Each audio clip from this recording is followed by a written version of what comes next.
அவரு அடிக்கப்பட்ட ஆட்டுக்குட்டியானவராக தன்னை தாழ்த்தினாராம்.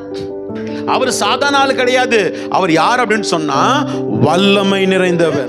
ஐஸ்வர்யத்தையும் ஞானத்தையும் பலத்தையும் கனத்தையும் மகிமையும் சோத்திரத்தையும் பெற்றுக்கொள்ள பாத்திரராயிருக்கிறார் என்று சொன்னா அவரு தன்னை தாழ்த்தி நம்மை எல்லாம் உயர்த்த வேண்டும் என்று சொல்லி ஆசைப்படுகிறார். இன்னைக்கு நீங்களும் நானும் அந்த அந்த ஆசீர்வாதங்களுக்கு பாத்திரவனாய் மாறணும் என்று சொன்னால் நமக்குள்ள எப்பயுமே ஒரு குணாதிசயம் இருக்கணும், தாழ்மையின் குணாதிசயம். 24 பேர்கள் தலைகள்ல கிரீடம் இருக்குது. கிரீடம் இருக்கிறதுனால அவர்கள் தேவனுக்கு சமமா இருக்க விரும்பல.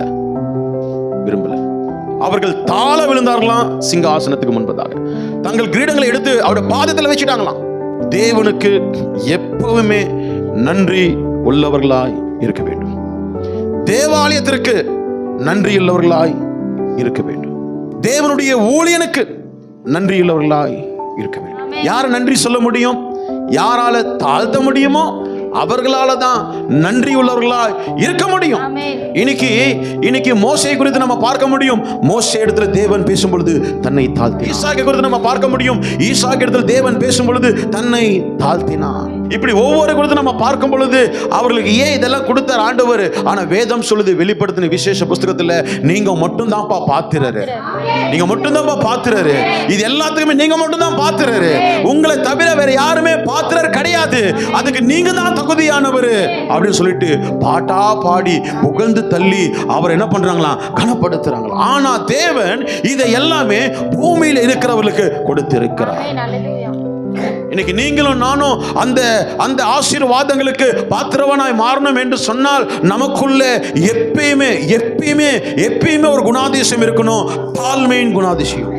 அவருக்கு முன்பதாக நம்மளுடைய வாழ்க்கையில அவருக்கு முன்பதாக நாம் தாழ்மை உள்ளவர்களா இருப்போம் என்று சொன்னால் அவர் உயர்த்துகிற உயர்வு, அவர் கொடுக்கிற வல்லமை, அவர் கொடுக்கிற ஞானம், அவர் கொடுக்கிற ஐஸ்வர்யம், அவர் கொடுக்கிற பலனு, அவர் கொடுக்கிற கனம், அவர் கொடுக்கிற மகிமை, இதெல்லாம் நிறைவா இருக்கும், நிறைவா இருக்கும். மற்றவர்களை போல நான் வாழ ஆசைப்படக்கூடாது. அவங்களை போல இவங்களை போல இவர்களை போல அவர்களை போல சில பேர் ஃபாலோ பண்ணுவாங்க, காப்பி பண்ணுவாங்க. இந்த காப்பி அண்ட் பேஸ்ட் எல்லாம் விட்டுருங்க. யாரை போல நீங்க இருக்க வேணாம்.